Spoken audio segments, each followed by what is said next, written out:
Good morning, everybody. Thank you so very much for coming. I think we're going to get more and more coming in as students and academics finish their classes and they start joining us. We have a very interesting topic today. Anything related to China is now becoming quite an important topic to follow. I can't scream. But anyway, we have a really distinguished panel here to discuss China's strategic outlook globally, but also in this context we're talking today, it's going to be for North Africa and through that also to the African continent. That has become mostly watched policy and expansion from China, especially here in Washington. Anything Chinese becomes a matter of interest. Also in the region itself, China has now increasingly been viewed as a friend and as an ally. And therefore, it is more and more welcome for China to enter into the region. We have a number of really great experts on the. I was talking basically about this event and its importance in the context of what's happening globally and the increasing interest in China and its global strategies and how China has been welcomed more and more in the Middle East and North Africa and seen as a friend and as an ally, more so in the last year. As the region turns more and more anti-Western in so many ways, except from an official perspective. But the populations have turned definitely away from Western alliances, and as they look to China to the east or other allies, China seems to be the most significant partner that they are looking for. We have a very distinguished panel, really great experts from everywhere. We have Dr. Yahya Zubair. He's a senior fellow with the Middle East Council on Global Affairs, which is based in Doha, but has a global reach. We have Dr. Adam Webb, who is a member of the SAIS community. He is the co-director in Johns Hopkins Nanjiang Center and a resident professor of political science at SAIS in China. We have Dr. Jonathan Fulton, assistant professor of political science, the College of Humanities at Zayed University in Abu Dhabi. We have Dr. Chuchu Zhang, Associate Professor of International Relations, Fudan University, also in China. And I would like to also let you know, and to embarrass actually those who have done this, Dr. Chuchu was supposed to be with us here physically today. Unfortunately, the US consulate in Beijing, after giving her the visa, refused to hand over her passport. So she missed her flight. And that is really quite unacceptable behavior that I intend to criticize and send a really personal and professional letter to the State Department against such behaviors. I mean, they could have just said, we're not going to give you a visa, but to give you a visa and then refuse to give you the passport until even until today, even after her flight left. It's really unacceptable, especially when dealing with Johns Hopkins and our colleagues who are in China itself, who are close to us. Anyway, moving on, we also have Dr. Andrea Giselli. He is a professor of international relations. He's the head of research at China. I can't read actually the China Med Project. And then we have Dr. Victor Welly. He is a European fellow at Foscari University and executive director of the Middle East Institute in Geneva, Switzerland. So as you can see, we have really experts from across China, Europe, and the United States. And the discussion is going to really center around both the historical drivers and current objectives of China, political, economic, security, and soft power strategy in North Africa in general. Also, the conception of China's conception of its role in international multilateral organization. As all of you know, China is becoming the catalyst of building a whole new international architecture. We have also, we're going to try to touch also on China's aspiration, especially through its BRICS projects and leadership in emerging global South relations. We have also, we need to also sort of understand a little bit this China's strategic objectives in North Africa itself and its role in conflicts in that part of the world. Libya, for example, is a major conflict in North Africa that's also impacting the Mediterranean and the Sahel country. And then we have also, hopefully, some sense of China's, the impact of China's cultural heritage and education and health diplomacy in the region. China has a multifaceted diplomatic approach in its relationships everywhere, and North Africa is no stranger to that. I will be hopefully and aided and supported and helped and led by my colleague, Dr. Victor, who will be the major discussant of this panel. But let's start. Let me tell you the logistics here. We're going to start by giving every speaker a few minutes to outline their take on this topic and its different dimensions. Each one will approach it from a different way.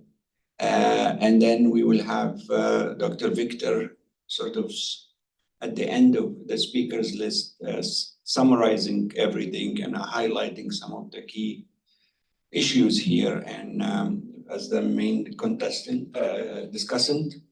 And then I'll open it up for discussion and Q&A, so it becomes a much more active and participatory event. I think that your questions, your comments, and so on, usually in my experience, are the ones that make an event really interesting and touches on areas that may not have been covered by the speakers. And then we'll close the session exactly at 11:30, so everybody gets back to their normal routine. So anyway, let me start with my colleague and friend, Dr. Yahya, who's now speaking to us from France. Please, Dr. Yahya, it's your turn. Thank you very much, and thank you very much for the kind invitation to this panel. And I was particularly pleased by the topic that my good friend Victor gave me, in the sense that it is the part that is the least known. Most of the time, people talk about um, China's policy in the region almost as being something new. In other words, the China's inroads in the Maghreb, or China's footprint in the Maghreb, as if it was something happening only today. So what I would like to submit to you, first of all, is that in the region, and I'm not counting Egypt. Egypt was a little bit particular. It was the first Arab state that recognized the People's Republic of China. But the closest, I would use the term friend or partner in the region is Algeria. And I will explain why. When the foundations of the relationship between Algeria and China was established. And so that takes us to what was listed in my talk in the description, which is the Mao era, when China was a revolutionary state. Because as you all know, that China has gone through different phases. It was one thing during the Mao era, and then it changed afterwards with Deng Xiaoping and later on, and what we have today. But for the whole state, I mean, for all the states in the North Africa region, all began in 1955, in April 1955, when the countries were not independent yet. That is, Algeria, Morocco, Tunisia, they were not independent yet. And so it marked the beginning, especially for Algerian-Chinese relations. It was basically the beginning of the founding of the relations which remained up to today. In fact, any reference to Algerian-Chinese relations always goes back to that meeting when the Istiqlal from Morocco or the Dastur, and of course the FLN, the Algerian National Liberation Front, met with Zhou Enlai. And it was a period when, I mean, at that meeting, that Premier Zhou Enlai presented the five principles of foreign policy or of peaceful coexistence, especially the notion of non-interference in the domestic affairs of other countries. So what happened, and if you allow me, I would focus a little bit more on Algeria, and you'll understand why.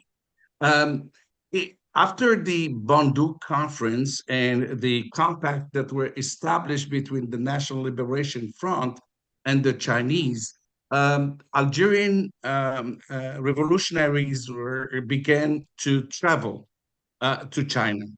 And they were met at the highest levels of the Chinese authorities, namely by Mao Zedong himself. And that's when China decided to help the People's Liberation Army, forming, training even the fighters, teaching them the guerrilla tactics, and so on and so forth. And there's always this anecdote that I learned from one of the Algerian, he's still alive, one of the participants in the meeting with Mao Zedong, when Mao Zedong said, "We're willing to arm 100,000 fighters. Is that enough, or would you like more?" And so that's when the relationship really began. And China was the first non-Arab country that recognized the provisional government of the Republic of Algeria in September 1958, when it was founded, and then established diplomatic relations with that provisional government in December 1958, 6 years before China had diplomatic relations with France. Of course, China could afford to do it. It didn't have those diplomatic relations, so its support for the Algerians was unquestionable. And for those of you who've studied the period of the Cold War, it came in the midst of that competition between the Soviet Union and China at the time, who was more revolutionary. While the Soviets were trying to sort of keep France out of NATO, China didn't care. China was to show that it was a principled revolutionary state. I think this is something to keep in mind. That was one element. The second element that is important is that immediately after Algeria's independence, the Algerian government called on the world for help, for assistance, because all the medical doctors and what have you had left the country. Don't forget, it was a settlers' colonization. And of course, the settlers left at Algeria's independence in 1962. And the Algerians didn't have any doctors, so they called on the world to provide that. And in 1963, not even 1 year after Algeria's independence, medical mission was sent to Algeria from China. This was the first overseas medical mission sent by the Chinese, which is in existence to today. I went and I visited some of them last year in Algiers, and it's been on a rotating basis, and it has continued. Why is this important to mention? Because during COVID, or even before COVID, you could see that the medical mission was quite involved, and it was revealed that 2 million Algerians were delivered by nurses and doctors from China. So that is just to put things in perspective. How is it with what happened afterwards, or with the other countries? With the other countries of the North Africa region, it was not the same.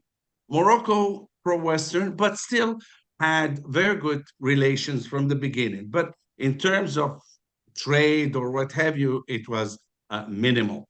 Um, with Tunisia, Bourguiba was rather staunch anti-communist, and did not have any good relations with China initially, and did not recognize China until 1964. Libya had the same issue with Gaddafi. Gaddafi had problems with the Chinese because although at some point he recognized the one China policy, he still had relations with Taiwan. So there was this kind of tension at that time. But China continued, and despite the changes, when it moved from being revolutionary to more pragmatic with Deng Xiaoping, there were some there continued to be good commercial relations, but if you look at the figures of that period, there were very little with Algeria. Although I just give you a figure out of my head, in 1982, it seems to me, trade between Algeria and China was less than 200 million. And if you look at the figures from last year or so, it was $9 billion. So that put things in perspective. This being said, the Chinese did have, nonetheless, agreements, and they contributed to the energy sector, to the infrastructure, and some of the companies that are very well known today, like the construction companies. One of them was established in Algiers in 1982. And the change in terms of if you wish, some people called it the authoritarian market economy or what have you. In fact, Algeria began to open up later, much later than China itself, and you still, you had commercial relations and whatnot until the 2000s, when you see a major turn with all the how should I put it? All the aspects of any type of relation. That's why in the beginning I said Algeria is the most important partner of China in the region, because it expanded to all sectors, including the military relationship, the construction, and I know that my friend Chuchu will be talking about China's infrastructure diplomacy in the region. But that's when the big projects were brought in. Today, for instance, there is a big project happening in the Algerian desert with a train, the tracks to carry the iron ore. It's a 575 kilometer railroad, in the middle of the desert. So what you see, and then that affects most of the Maghreb states, where China brings its know-how without the strings attached. In other words, there's no conditionality. But China, after with Deng Xiaoping, and afterwards was emphasizing the development aspect and the not getting involved, keeping the five principles in place. In other words, non-interference in the domestic affairs of other countries and so on and so forth. So you see, whether you're talking about Morocco or you're talking about Algeria, uh, there is real development without taking into account the political or the ideological leanings of that state in particular. And also later, and I don't know if there will be a Q&A on this because it's a very important issue, that explains why China, for instance, has not gone involved much in the conflict between, between the Sahrawis and the Moroccans I mean, the Western Sahara conflict. So please, Hafid, you tell me when I'm done, because I have a tendency of talking too much. So what I Go ahead. And then we'll come back to a lot of these really important themes that you just brought up. Okay. So we can go along and Okay. give this the Okay, audience. but what I'd like to say before I conclude is that China came really in the region with a lot of investments, particularly in Algeria again, and trade. Always China being the beneficiary in the sense that it exported to those countries more than those countries exported to China, except for Libya, because Libya imports 2% of its oil from Libya. That's the only reason. But there are gigantic projects between China and Libya, at least in rhetoric. They're planning on doing that. In Algeria, that's where you see the Chinese basically everywhere. You see not only the infrastructural works that are, a lot of the housing, a lot of the aqueducts or the East-West Highway, two-thirds of which were built by the Chinese and so on. And so I'm sure you would like to know, but the perception of people in the region, the perceptions of the people in the region are quite positive, and they increased in positivity, if you wish, after the COVID, because they were, the Arab Barometer, took those opinion polls, and they were all of them were rather high, and China got very positive points. Although I should say China, in terms of soft power, is not really as potent as, say, the U.S. or the Europeans, at least as it stands today. But I think China has a good future in the region, and as you said, have especially in the last 2 years with what's going on in the Middle East, and the populations in the region are very much affected. So the image of China is quite positive. Whether China can respond to the expectations of both the states and the governments in the region, it's another factor. But I should say that one other event that I alluded to it, the COVID-19, the response that came from the whole Middle East region and the North Africa region was extremely positive because of China's health diplomacy and the assistance that it gave to the people, the governments, and the people in the region in terms of assisting them. And there was a comparison with the response from Europe, which was quite different. I'd stop here, and I'm sure there is plenty of other questions later. I think you put the historical perspective of China and its image in the region as sort of a pro liberation movement against the anti sort of European colonial project in North Africa and the Sahel. I think it is a long history. I think China is also, I can tell you as somebody who spent most of my career at the World Bank.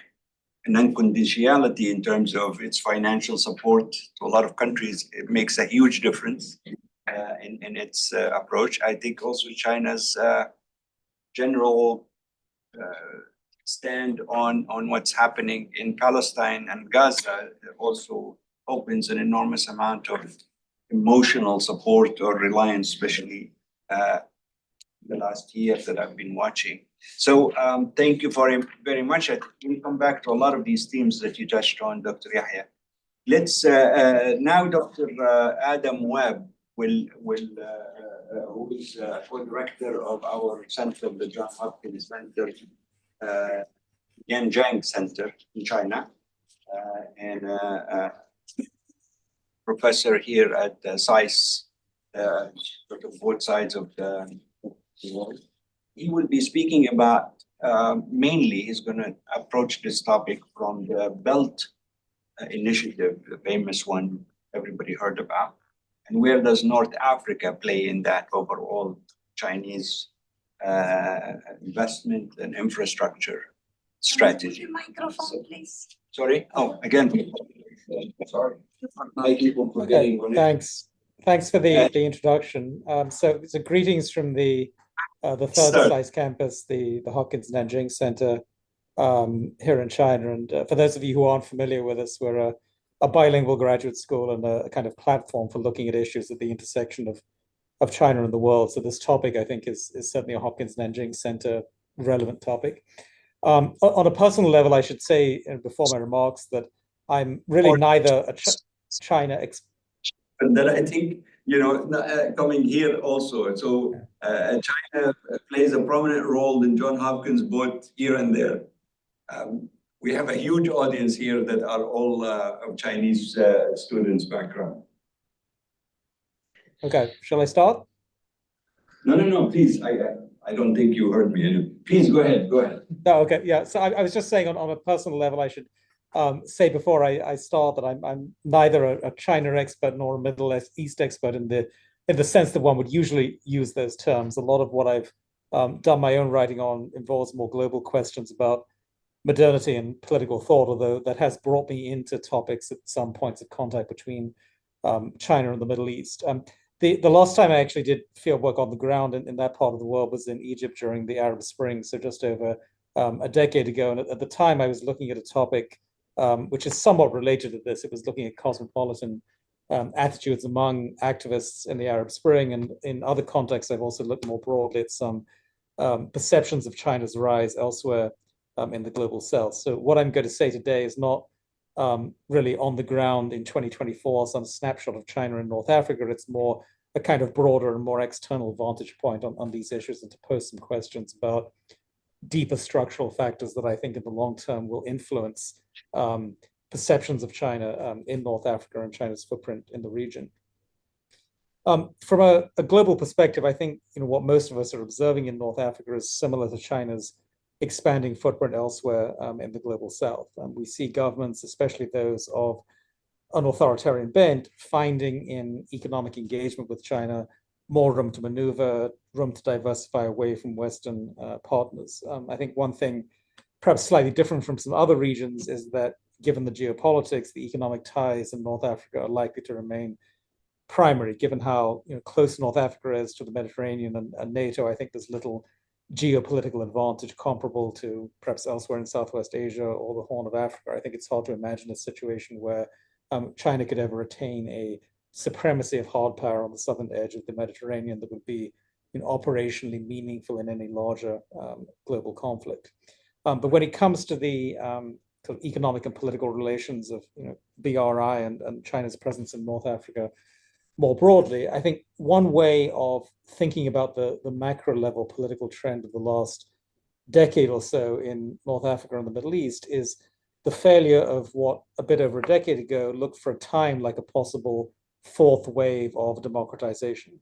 And whether it's with the kind of retightening of dictatorship in Egypt or the fracas in Syria and Libya and the retreat of open contestation in Tunisia, from Beijing, all of this may look somewhat reassuring as it does conform to Beijing's preferred view of the world and the global south in particular. I think it's no secret that the Chinese foreign policy establishment prefers to see the growing entanglements with other parts of the global South through a lens of economic pragmatism, dealing among elites, and national sovereignty, where each national compartment is relatively tightly controlled by elites that are then tractable enough when the right inducements are offered from Beijing.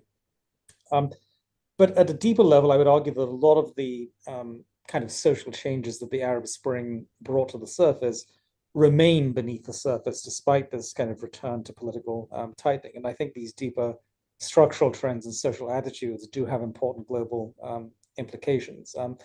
When I looked at this in the context of the Arab Spring a decade ago, I found that there was actually a significant increase in willingness among Islamists, Salafis, and others, not only to engage across sectarian lines, but also to see their own aspirations on a more global horizon and to feel solidarity with even distant counterparts in places as far afield as Latin America, Asia, and elsewhere. Now, by all indications, there have been world values surveys and other empirical measures of cosmopolitanism, and the Arab world is certainly more cosmopolitan than East Asia, but perhaps less so than somewhere like Latin America. But what we see in the Arab Spring, I think, is evidence that there has been a significant cosmopolitan turn among the younger generation, even though they remain very much anchored in fairly traditional religious commitments.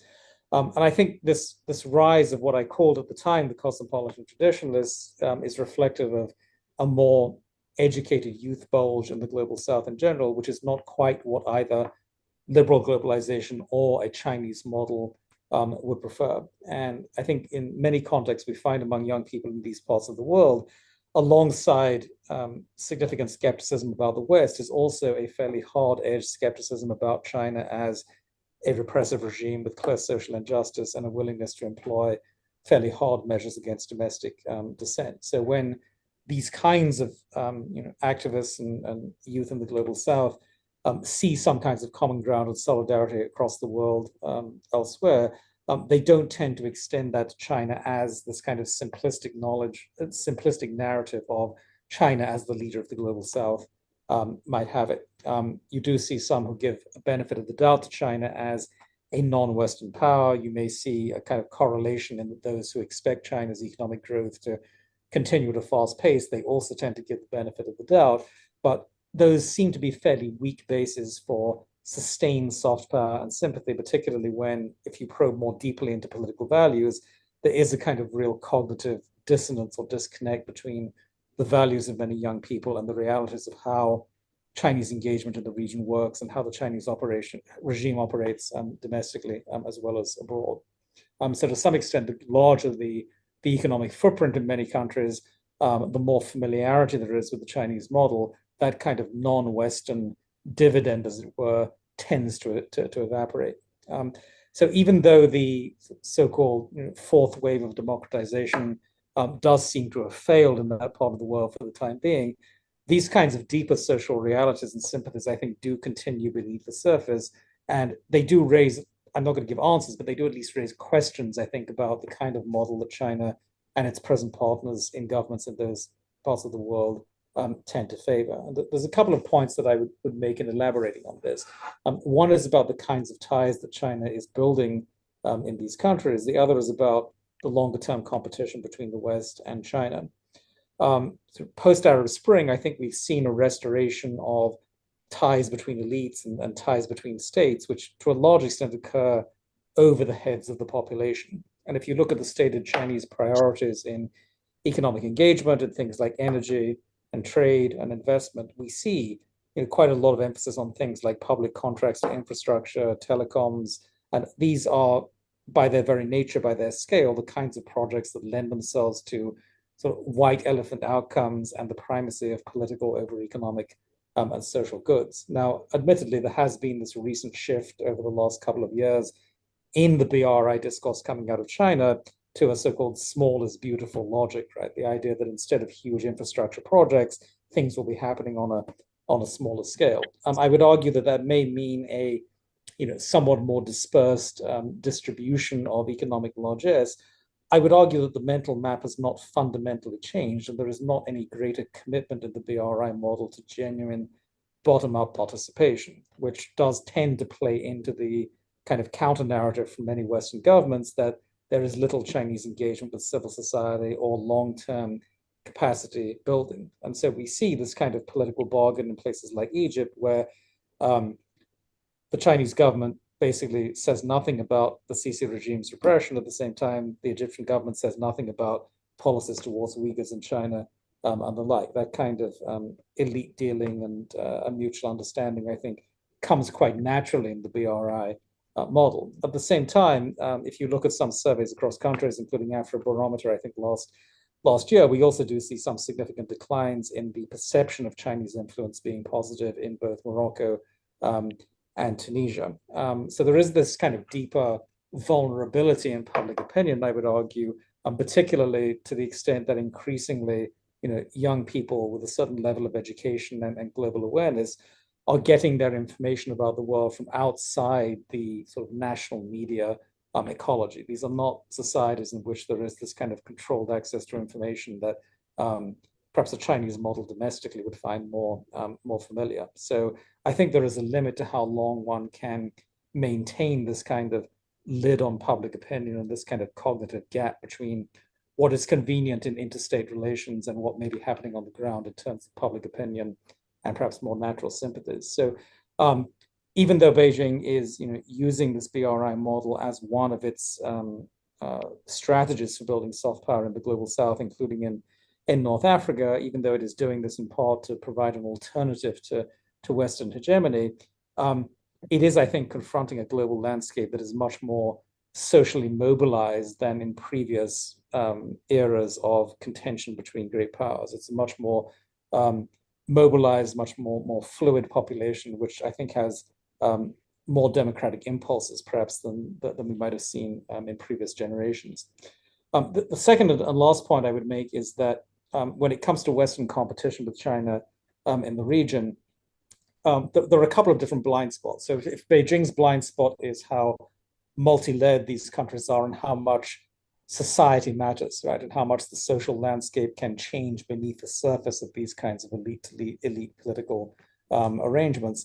If that's the blind spot for Beijing, then I think the blind spot for much of the West is a still entrenched reluctance to confront the implications of global economic and demographic trends in which Western centrality really is giving way in this century. And I don't think it's giving way in a simple transfer of hegemony to China or to any one power center, but rather if you think about the rising weight of the global South in general in the 21st century, and certainly this includes North Africa, this should, and I believe in the long term will, prompt more serious thinking in the West about how certain desired values of cosmopolitan openness and free institutions may be detachable from the geopolitical hegemony of the West. So this certainly implies that in North Africa, as elsewhere, responding to certain elements or certain strategies of influence from Beijing cannot hinge only on measuring the aggregates of trade or investment and hard power. I think it does require this kind of deeper engagement, this kind of deeper conversation with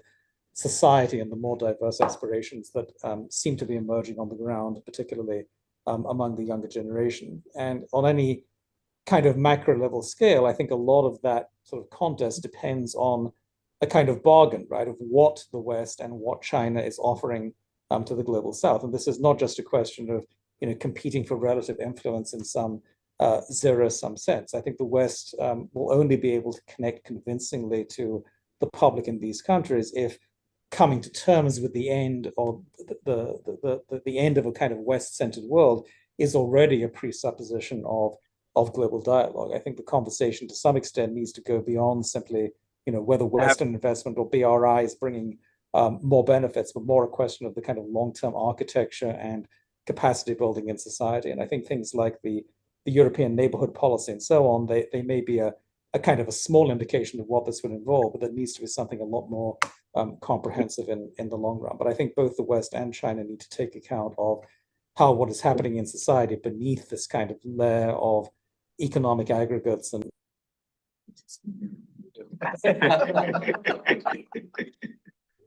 one of the drivers of where we're actually going, actually. So did I just mute myself? Yes, And can you hear me at all? I've been trying to slow you down since we Okay. really have a number of other speakers to go to. Okay. Okay. Thanks for. Okay. I'll pause there. Yeah. Okay. Thank you so much. I agree with much of what you're saying, although I think this larger Middle East tendency, towards democratization is now actually outliving its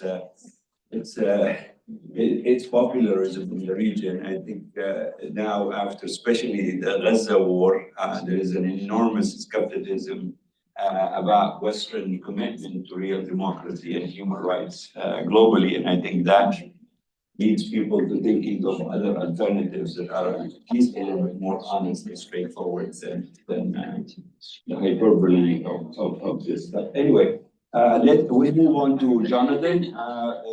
Sorry, it took us a while to get to you, Jonathan, but I appreciate it.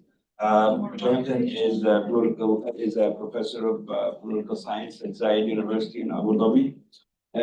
He is going to try to sort of discuss with us the relationship between China and North Africa through the prism of U.S. Policy making, and specifically with respect to U.S. elections and Trump versus Harris administration, and how that would shape the relationship of U.S. foreign policy towards the sub-region of North Africa. And Jonathan, please take it. Thanks. Although actually, I'm not going to talk about that at all. I don't think an audience of people in Washington need to hear a Canadian's perspective on the election. I don't focus on U.S. foreign policy, and I have nothing really to offer insightful on Harris or Trump's different policies to the region. But I will talk a little bit about just looking at China's broader Middle East policy and how North Africa fits, and maybe a bit of a comparative analysis. Like our host said, I live in Abu Dhabi. I've been here since 2006. And prior to that, I was in Taiwan and Korea for most of my 20s. So I've been watching China from different angles for most of the past 25 years or so. It's very interesting being here in the Gulf, because what China does here is very deep and very broad. China's a very significant actor in a lot of different sectors here. Primarily economic, increasingly diplomatic. We all saw last year's event, the rapprochement between the Saudis and the Iranians, which happened in Beijing, although I do think China's role has been overstated in this. But, China has been developing a very large presence, primarily through its outsized economic role, and through that, it's developing capital in other areas. I don't often get asked to talk about China, North Africa, and despite Yahya's very valid point that China and North Africa have very long relations, they haven't especially been that significant over the past little while. I don't think the topic here, North Africa and China's strategic thinking, I don't think China thinks particularly strategically about North Africa. I think in certain sectors they do.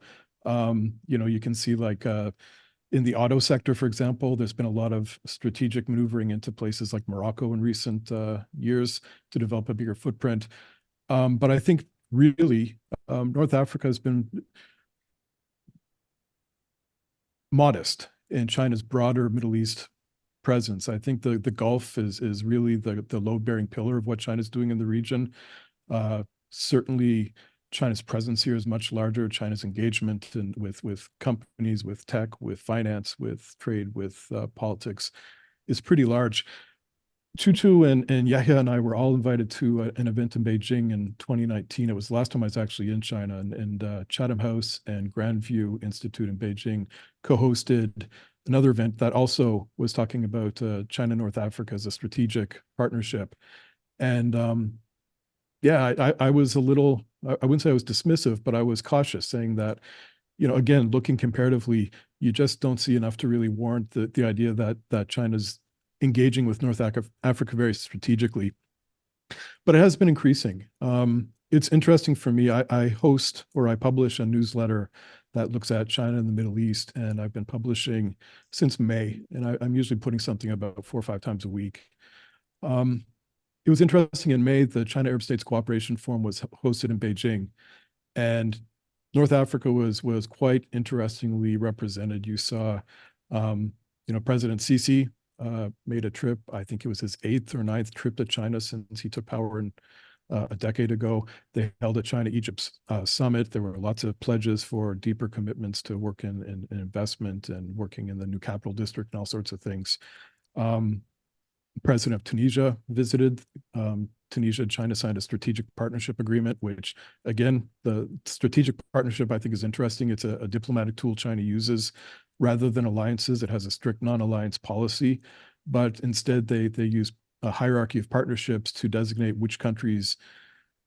You'll see a strategic partner is a country that China wants to work with on different things. A comprehensive strategic partner, like Yahya mentioned, is Egypt or Algeria, which are considered major regional actors that have a larger international presence that makes China want to work with them. It was strange for me to see Tunisia get this, because if you look at what China does with Tunisia, there's almost no contracting. I think there's been about $110 million worth of contracting since 2005. That's a pittance. They do more than that in a couple of weeks here in the Emirates. So $110 million certainly doesn't designate Tunisia strategic. Trade is very minimal. So it was surprising to me. And I think what it looks like is China's basically just trying to tick off all the boxes to say they've got partnerships with almost every Arab country. This, I thought, got confirmed a few months later when they gave one to Libya. There's only a few Arab League countries that don't have a partnership at this point. Countries like Yemen, like Libya, or sorry, not Libya, Lebanon, countries that have security issues that don't really encourage that kind of relationship. But yeah, so Libya was very active in the CASCF in May.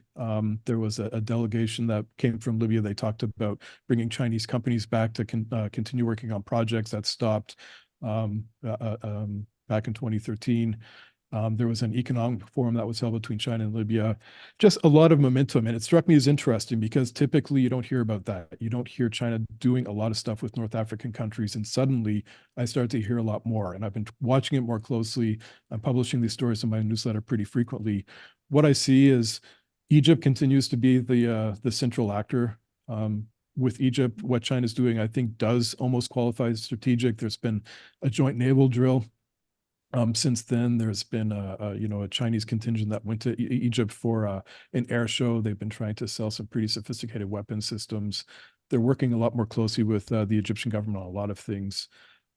With Algeria, there's been some light arms sales. There's been some infrastructure construction where they've been especially working in the auto sector, developing factories in Algeria to not just for the domestic market, but for the regional market. In Morocco has been, to me, very surprising. There's been a lot of movement in the China-Morocco relationship, particularly, and this to me is interesting, in EVs. And why this is interesting is, of course, the European Union is China's biggest market. And the European Union has been trying to turn off the tap for, with very high tariffs of Chinese vehicles. So I think what you see is a lot of production happening in Morocco. You also see production supposed to be happening in Turkey as well. It looks like China is thinking, like I said, strategically, at least sectorally, to get into the European market through different access points. So it has been interesting. The FOCAC was held, also the Forum on China-Africa Cooperation was held last month. With that, you saw really things intensified a lot more. As I said, Libya got this partnership agreement as well. To me, it signals China's taking North Africa a lot more seriously. It's something that I started to think about more and more. Strangely, here in Abu Dhabi, I remember in December having a meeting with some US diplomats in December, and all of them were very concerned about China's penetration into the AI sector here in the UAE. And we left the meeting, and immediately, can't bring your phone into the US Embassy. I looked at my phone when I collected it in the security box, and it had lit up during the meeting with all these stories about how the UAE was divesting itself of Chinese AI. It was working with Microsoft. It had chosen to work with the US. Shortly after, you heard the Saudis make a similar proclamation that if the US asked them to, they would work with American AI companies instead. I think you get a similar message from Qatar. And it was interesting because I thought, if these markets get closed off to China, where are they going to go? And I started to immediately think Egypt. and Tunisia and Morocco, countries where Huawei has a very large presence, countries where they aren't necessarily as profitable from a market perspective, but just a place where China has been making some pretty significant inroads, and places where there's been tech training, where there's data centers and cloud computing centers. Huawei has a center in Morocco for training young people to work work for Huawei. Tunisia has the same. So I think what I'm getting to is that I would kind of chafe at the idea of North Africa being especially strategic for China, but I think it is becoming more attractive, more interesting. I think that is returned, especially Egypt. I was in Cairo a couple of years ago talking to different Egyptian officials about how they see the relationship with China. And one of the points I thought that kept coming up was, in a country trying to attract investment, it's hard to get private capital from Western companies or Western countries if there's a perception that there's high levels of corruption or an inefficient marketplace. And what I heard from these Egyptian officials was a sense that Chinese SOEs maybe will come in with a more political agenda and a less commercial one. I don't know if that's necessarily true, but that was the perception. So there seemed to be a much greater willingness to work with China on a lot of these things. So, I think the gaze is returned on both sides. It's going to be very interesting to continue tracking how China's presence in North Africa intensifies. To me, it's kind of an under-acknowledged but pretty important regional story. So I'll stop here, but again, thanks for the invitation. Really interesting to hear everybody's comments today. Thank you, Jonathan, very, very much. We have one more speaker, Andrea, and I hope, Andrea, sorry, but if you can, Chuchu, sorry, okay, no, sorry, we have two more. We have Chuchu, our colleague from Fudan University, and then we have Andrea. Chuchu, if you can, both of you can be a little bit brief in your comments so we can give couple of minutes for Andrea to summarize the discussion, and then we need to have at least about half an hour of Q&A with the audience. So let's go to Chuchu quickly, and then Andrea, and then Victor. Okay, thank you so much. Okay, thank you for having me. Yeah, so if you want to interrupt me, so please do it anytime. So I hope I can keep it as short as possible. So basically, I'm going to talk about 2 points. The first one is the role of the North African countries in China and its Belt and Road Initiative. And the next point is that I'm going to maybe look at several specific sectors where the two sides cooperate with each other.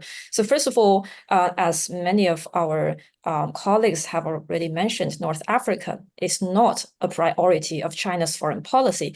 So Yahya has often said, when we say MENA, actually we focus more on me rather than na, right? And that is true. But North Africa does have its geopolitical importance right now for China. And the first issue is that the intimate relationship between China and North Africa, especially between China and Algeria and Egypt, has its historical roots. So Egypt was the first country in the region that established formal diplomatic ties with the People's Republic of China in the 1950s.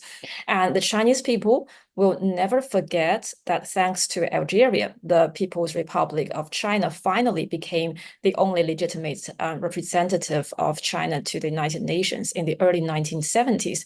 So today, China, Egypt, Algeria, they share the similar aspirations to become independent actors in international affairs. So there are lots of similarities, and that is why both Egypt and Algeria are very interested in becoming members of the BRICS. And the second issue is that the geographic location of North Africa is very important because North Africa provides a gateway to Europe, the Middle East, and Africa. So for instance, when we talk about infrastructure development in North Africa, it not only helps China integrate the region into its global supply chains, but also facilitates the Chinese companies to access the market in, let's say, Europe and Africa. And the third issue is, in recent years, it seems that China's attention has been attracted a lot by the Gulf region due to its geopolitical influence, as Jonathan has just mentioned, and also due to its oil reserves. But I think the geopolitical landscape of energy is undergoing change at the moment. First of all, of course, Algeria and Libya are important for us because they are big oil exporters. But secondly, actually, Egypt has the potential because if you look at the gas discoveries in the Eastern Mediterranean region, you will find that Egypt is one of the main beneficiaries. And the third, traditionally, actually, Morocco may not have been considered as a country with strategic importance for China.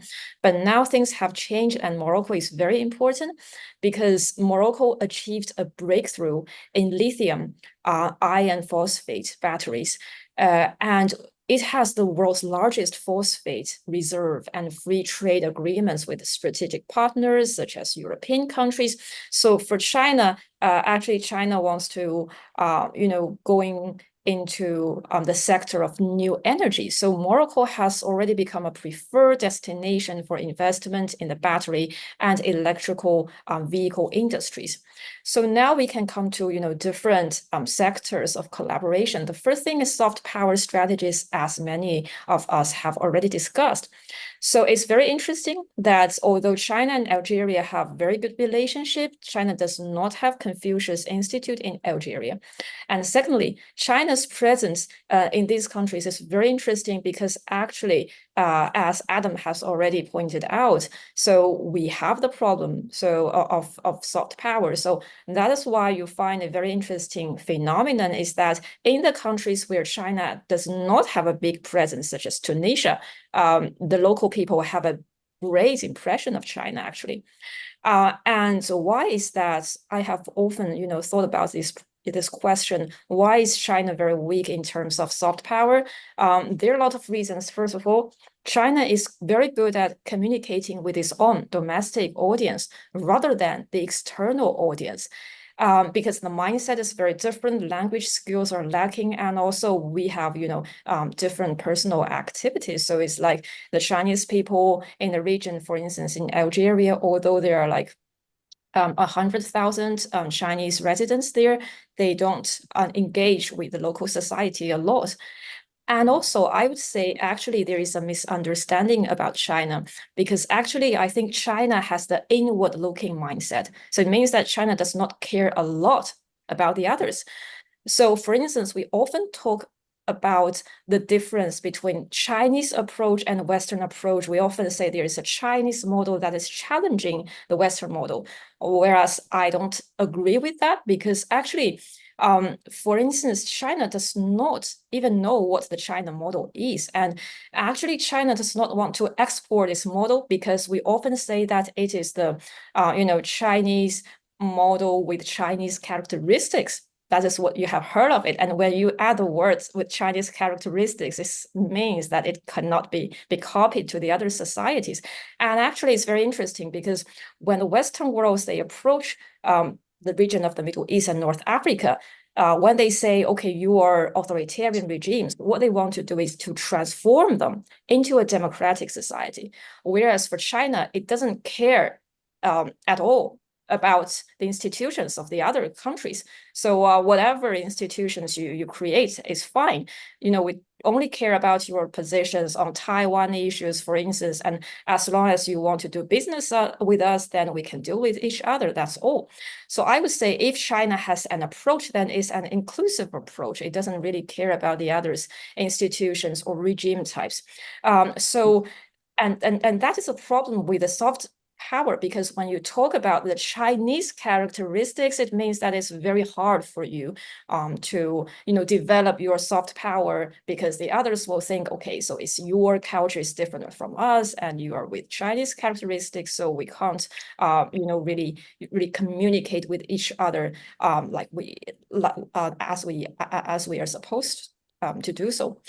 And right now, then we can move to the issue about the infrastructure part. So yes, actually, when you talk about the Belt and Road Initiative, initially, one of the core focus is infrastructure. And obviously, China has a big market traditionally in North Africa, especially in Egypt and Algeria. And they are our two big markets. Especially Algeria is our good market because it has its own funding. So it only asks the Chinese companies to construct the projects for them instead of using our money. So they are our very good customers.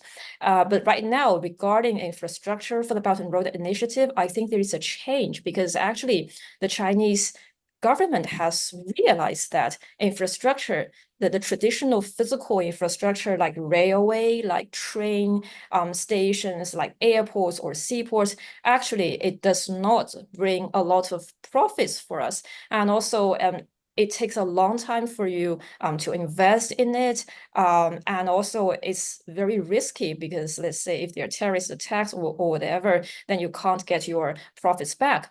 So in that sense, right now, China is trying to promote some new projects. We say, for instance, small and beautiful ones. That means smaller projects. And also China is trying to promote the digital infrastructure. And the purpose is to, first of all, open up new market. For instance, artificial intelligence, all these things, you don't face a lot of competitors. It's not like if you want to build a railway, then you can face a lot of competitors, both from the Western world, but also from developing world, such as from Turkey, etc. And secondly, China is also trying to upgrade the already existed infrastructure in the region. For instance, you already have a train, it's fine, then we are going to provide a Wi-Fi for it. So that is also a new market. And also the good part of that is that it doesn't need a big investment. And also we can involve more private Chinese companies to get into it. Because right now, that China itself is facing a slowdown of the economic growth. And many of my friends who are working in finance or they are in entrepreneurship, they want to find new opportunities overseas. So the Chinese government is trying to say, how about we promote these smaller projects so that we can involve more private companies to take part in the Belt and Road Initiative. Yeah, I think I will stop here and then look forward to further discussion. Thank you. Thank you so very much, Shushu. I really appreciate it. I hope you're listening to me now.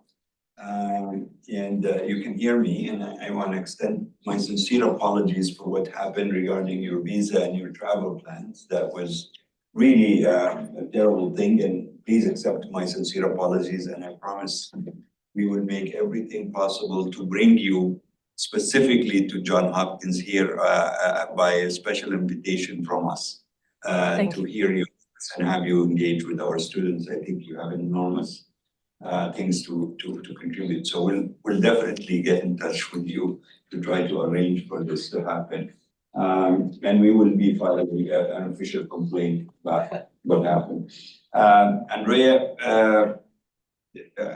is the head of research at the two China hubs, China Med project. He will also share with us, hopefully very briefly. Andrea, I'm sorry to do this to you, but we'll get you more involved in the Q&A so we can have at least some reasonable time to ask some questions which are already coming in. Please, Andrea, go ahead. Sure. So first of all, thanks a lot to Johns Hopkins and to MEIS for inviting me to join this event with a lot of old friends. I have to say it feels a bit like an online reunion with friends and colleagues. So it's great to be here. And I try to stay short also because actually we had such a big panel with so many people talking about the same topic that I'll try just to add a few things here and there. The first thing is especially building on what Jonathan said about North Africa not being thought not being thought about as strategically as the Middle East. I would agree with that pretty much totally, but I would also an important thing. We also bring to one of the things that Victor asked me to mention a bit just before the conference started about the European role into this story. And I would argue that although China has not been thinking that much strategically about North Africa, actually events in North Africa, especially in Libya, had a huge impact over Chinese foreign security policy, with evacuation of about 36,000 people. I did that quite extensively in my book published a couple of years ago on how China thinks about the protection of its citizens and assets overseas. It really had a transformative effect on how China thinks about the role of the military abroad, the role of its foreign policy apparatus in understanding better foreign countries, improving the consular protection system, and so far and so on. Yes, not that strategic thinking about the region, but definitely the region had huge impact over Chinese foreign policy, which then, of course, reverberated also, for example, in the Middle East. Usually people think the Middle East and then North Africa.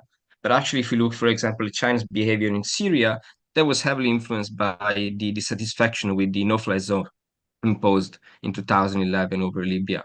That really motivated Chinese vetoes, for example, in 2015 when it came to Syria.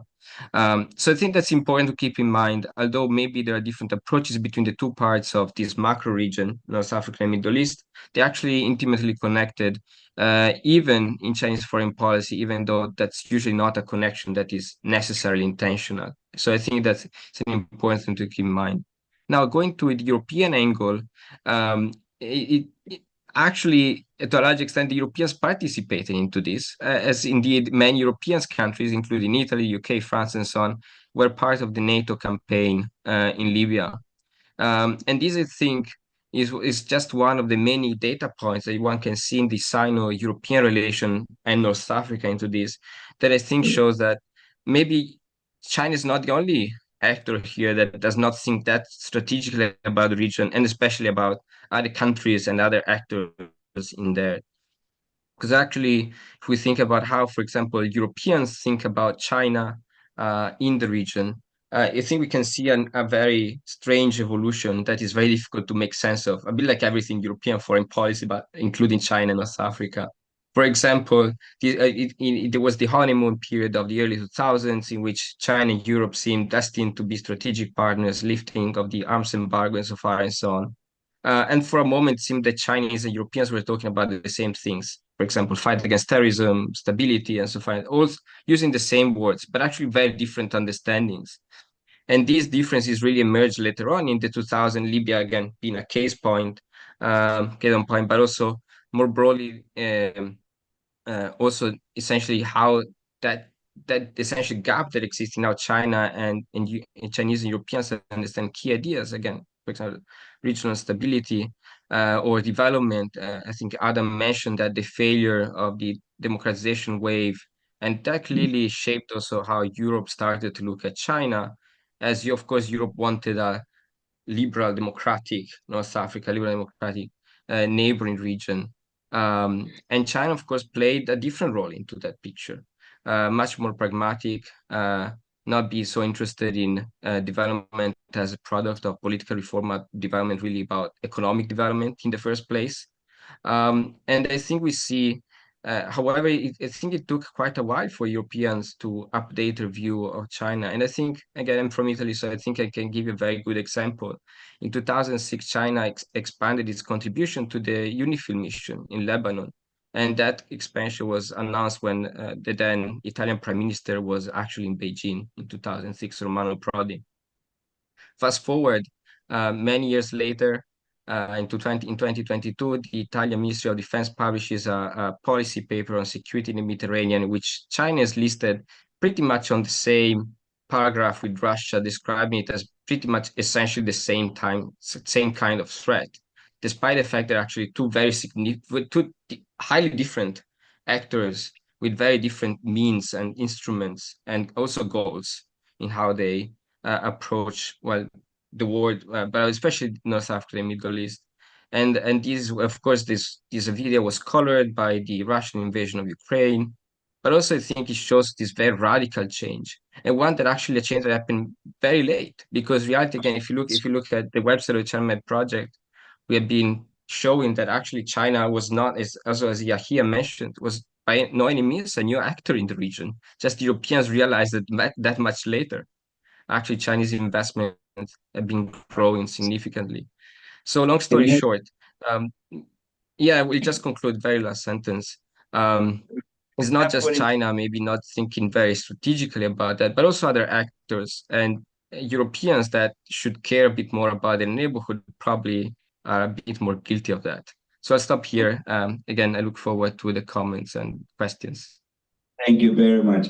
Victor, sorry, your share has dwindled over the last hour and a half, but please go ahead and do it, and then we'll just quickly take at least a few questions from here because we need to keep the time. Victor, why don't you give the questions to the students, Hafid? It's okay. Go to the students. Yeah. And then you good, I guess, okay? So any Yeah. questions? Questions flying around, please, Noor. My question is to Jonathan. You've mentioned that the GCC states are shifting from Chinese. Oh.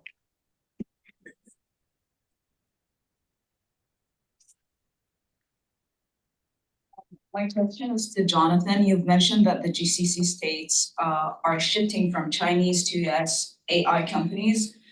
What are the key factors behind this strategic shift? And is this shift driven by concerns over technology quality, cybersecurity, and or broader geopolitical dynamics, especially considering that China does not provide the same level of security guarantees as the US in the region, along with having perhaps 4 or 5 US military bases in the GCC states? Yeah, you got it. That's the answer. All those things.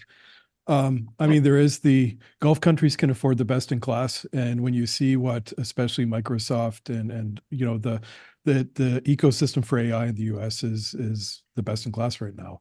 They have been doing a lot with Chinese companies, but they've been reducing that because that's where the geopolitics come in. There's a lot, like you said, there's a lot of security commitments from the U.S. to these Gulf countries, and there's concerns that their operations, their systems might be compromised by Chinese tech. Now, I know nothing about this stuff, so I don't know how valid that is, but smart people who do seem to think that it's pretty important.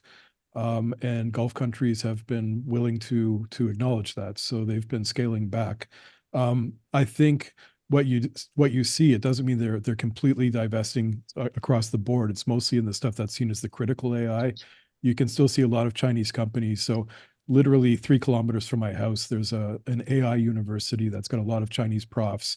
And next to that, there's this little ecosystem, this compound with lots of Chinese AI companies that do a lot of smaller scale stuff.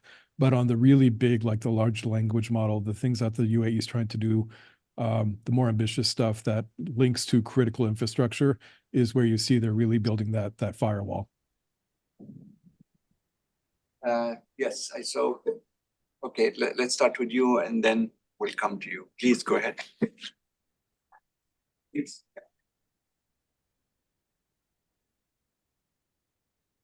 Thank you very much for having me, and thank you for hosting this wonderful event. I'm from South Korea, Joshua Park, and currently working for George Mason University. My expertise in China and North Korean security issue, broadly East Asian geopolitics.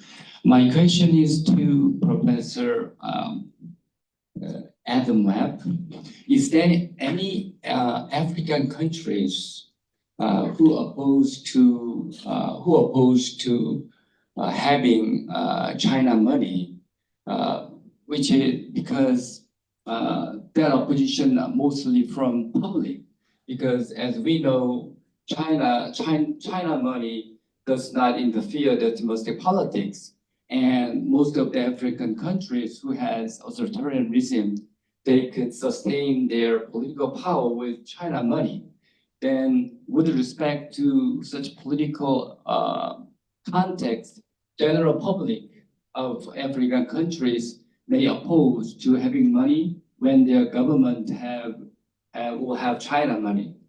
Thank you. I mean, I think one has to disaggregate public opinion any of these countries, right? I mean, obviously you have significant Chinese economic presence in pretty much every country across the continent. But then when you look in a little more detail at what the drivers of public opinion are, and one example I can think of a number of years ago in the mid 2010s, I mean, one of the countries in which I did this multinational survey with, including youth opinions on China, was Kenya, and you actually can't sort of talk about the Kenyan public as a whole, right? I mean, you need to look at different factors that drive this. I mean, to some extent, I would say that the skepticism about Chinese economic presence was involving things like labor standards, importing workers, perceptions of corruption, perceptions that it wasn't generating local employment. I mean, these are fairly familiar concerns that people have across a variety of countries. If you dig a bit more into the characteristics of respondents as well, typically they were split more or less down the middle in a country like Kenya in terms of whether they gravitated more towards a Chinese model or an American or Western model, for example. I think typically young people who had controlling again for income and family background and so on, I mean, young people who had more international news sources, interest in, for example, learning foreign languages that were not English outside the region, they tended to have a somewhat more global horizon, and with that tended to go a somewhat more critical attitude towards both the Chinese political model and some of the more sort of micro or medium scale effects of Chinese economic presence in Kenya. Again, this is going back a few years. This ebbs and flows in different countries, but I think a lot of the times we do need to disaggregate what is driving different segments of public opinion in this. Thank you very much. We have time maybe one question, two at most. Please go ahead, the lady over there in the back. Okay. Sorry. Thank you. I'm Dr. Gonzalez, private sector. I have a question. One of the things that have never mentioned in any of the events related to China geopolitics is the fact that it's the financial system. And I believe that one of the reasons why they have been also very successful is because they have what is called the cross-border interbank payment systems. So they are completely detached to the SWIFT system, which controls pretty much the dollar across the world. In this sense, that's the reason why they can move huge amounts of money in their currency to other countries and vice versa. And that's the reason why they keep expanding, although slowly, but in a very steady way, to Africa and all Latin America. So I would like to comment why it's never mentioned. It was the most important aspects of why China does that. Is this question for somebody specific? Well, whoever knows about finance. Thank you. Let's take the questions together and then that's it. Please, yes, sir. Lopez from Johns Hopkins. Just, I would like to have a clarification from any one of those that are saying something. What are the relations between values and interests and motivations? Because I see here something like a west, north, and east, north, China and Russia. And then I see the global south, the Latin Americans on one side, Mexico and Brazil, and North Africa, South Africa and Algeria, and then on the other side, India. So what are all these relations between values, interests, motivations in all these groups and nations? Thank you. Okay, quick, please, Bill. Yeah. Should I shout or wait for the microphone? Just shout. You're loud enough.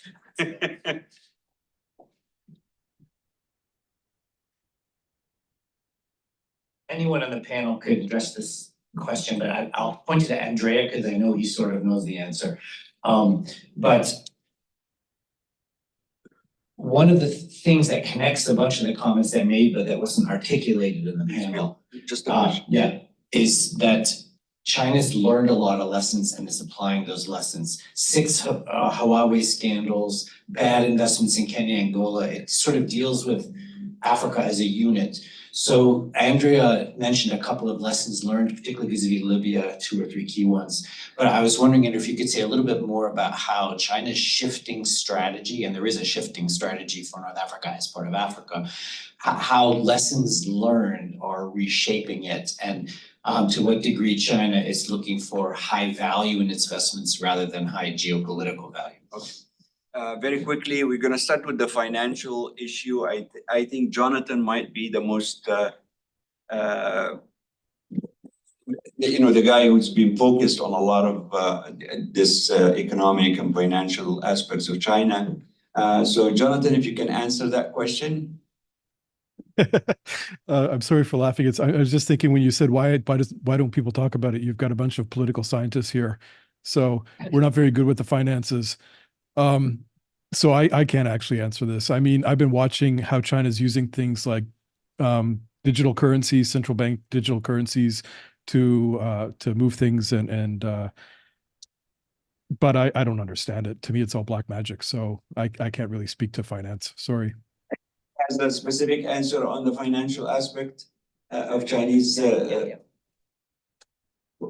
Okay, I guess we're gonna maybe next time. It was just a comment. Yeah, I know. That Okay, it was me, it's missing. Okay, so you chose the political scientist. We need to bring bankers next time. I think Chucho, you can answer the question about the value versus interest question. Oh, yeah, thank you so much. So yes, I think so now we have a lot of concepts, for instance, the global south and the global north, these kind of things. So I have 2 understandings, just 2 quick points. The first one is that when we talk about values, that is very interesting because especially when it comes to the Middle East and North Africa, right now, actually, a lot of local residents have a lot of doubts, especially when it comes to the Gaza war. So I don't think that the rising powers such as China or India or South Korea or these rising countries, they don't care about values. Actually, the freedom of speech or human rights or humanitarianism or like all these things, they are the values that are very important, of course. But I think a core difference between the approaches adopted by the so-called established powers and the new rising powers, which are newcomers to Africa or Middle East, the great difference is that whereas the established powers talk a lot about values, and that is a very important variable when they deal with the region, the rising powers, they are more like take a transactionalist approach. That means that they are more pragmatic and they want to make deal with everybody. So either for China or India or these countries, although there are a lot of competition between themselves, a commonality between them is that they all want to keep a balance of their relations with everybody, instead of just keeping alliance with some parts which share the similar values with them. And the second thing is the global south and global north, in my opinion, I think the big difference is that the global south, they are the rising and new emerging powers. And the difference is that the global south, I don't think that the main difference is between their development or their development level or their economic growth, because if you look at Saudi Arabia or Qatar, actually their economy is great. They have very high, economic growth level. But I think the main difference between the global north and south is that the global south has always been at the defending side. It means that you always have to defend yourself in terms of why you're authoritarian, why you're a terrorist, why you are this or that. And I think that is the main difference. So that is why when it comes to the organizations of the global south, such as the BRICS, actually there are a lot of internal disputes within themselves. But I think the purpose is to provide a platform for these new emerging powers to better express their views. Thank you. Thank you, Chucho. I think given that the mask of moral values, Western moral values has been deteriorating at an enormous level. I think now the reality is Western powers talk a lot about values, but they really, when it comes down to it, it's just simple transactions and simple pragmatic real policy. If I might add something here, since I did do some fairly extensive survey research on attitudes towards values in the global south some years ago, including attitudes towards China.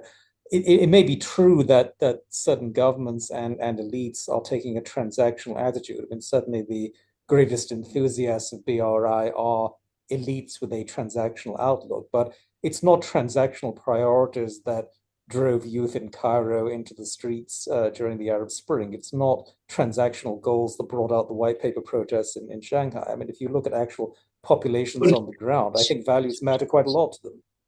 I know, but I'm talking about Western transactionalism for these countries, not the population in Egypt or Tunisia or elsewhere who came out genuinely interested, but then only to be disappointed by pragmatic policies followed by the United States and Europe. I mean, it is extremely clear that we talk a lot here in Washington about democracy and all of that, but when it comes down to dictatorships and elections of 95% results, which is a mathematical impossibility, we are more than happy to accommodate any dictator that's willing to go along. So the population, their NGOs and so on, we use them as a tool, but at the end of the day, we're not willing to defend them or actually prefer standing with them against their oppressors. Anyway, so long discussion. Let's have the just final answer from Andrea, please, quickly, and then I'll hand it over to Victor. Super quick, just a matter of coincidence. In front of I have a paper, a 1994 paper from Jack Levy open on my laptop called Foreign Policy Learning, Sweeping a Conceptual Minefield. This is to say, learning is very difficult in foreign policy. And I think for a country like China with such a gigantic bureaucracy, from SOEs, embassies, and far and so on, learning really comes from mostly from big crises. So just to summarize, essentially, I believe that for a long time, most of the main source of learning for Chinese foreign policy in North Africa and Africa, mostly from political instability and changing political dynamics in the countries, in the host countries. I think we're entering a bit in a new period in which the main source of learning really comes from American reaction. Jonathan mentioned Saudi Arabia and the UAE and AI and how they're partnering with China, but they're also willing. They would probably prefer to partner with American companies if forced to. I think that would be the new source really of change and learning in a way for Chinese foreign policy in Africa and more broadly around the global south. So I'll just stop here. Victor, I'm generally sorry that we're only down in the end, but I'll leave a few minutes to you to conclude. I would just say a few final things for 1 or 2 minutes. What I found most interesting about this discussion is that we all kind of contextualized the North Africa-China relationship in its broader context. I mean, Yahya did this historically, and then you, Jonathan, did this in terms of the Gulf. You, Andrea, touched on the European relationship, and I think it's very interesting. Something else that we might also sometimes forget is that there is also a very strong connection with the Sahel region. And another topic for a future discussion could also be to because we usually conceptualize the North Africa and generally world regions, we conceptualize them as single regions. They are seen as such by corporations, businesses, the government departments. You have the Middle East, you have Africa, etc. But we often lose these sort of liminal spaces. For example, the Red Sea region, there is a lot going on between the Horn of Africa and the Arabian Peninsula. And of course, also in terms of the North Africa-Sahel relationship, there is very old, and deep relations on a tribal level, on a cultural level. So the political divisions that we have often don't make sense in terms of the actual geography and the actual cultural conceptions. And I think that's important for us to note, and hopefully it's also important for if any of the policymakers or so listen to this debate to understand that a world region is a region like North Africa cannot be seen in isolation. and has to be seen in its broader context. And I thought this came out really nicely. And I want to thank you all. This is a partnership between the North Africa Initiative of the Foreign Policy Institute of SAIS and the Middle East Institute of Switzerland. We're a new and young think tank, but we are very much looking at these sort of broader connections between the Middle East and the global South. And I thought that was a very helpful discussion. I want to thank you all for your time and willingness to speak. Hafed, you for the closing. Thank you very much. All I have is to just be grateful and thankful for all of our speakers. Each one of them, I think, needs an event on his own to share their deep thoughts on this topic, which is important. And I think we're going to do multiple events on China. And I thank everybody here who in the audience, and we will hopefully have more events like this in the future, maybe with bankers next time.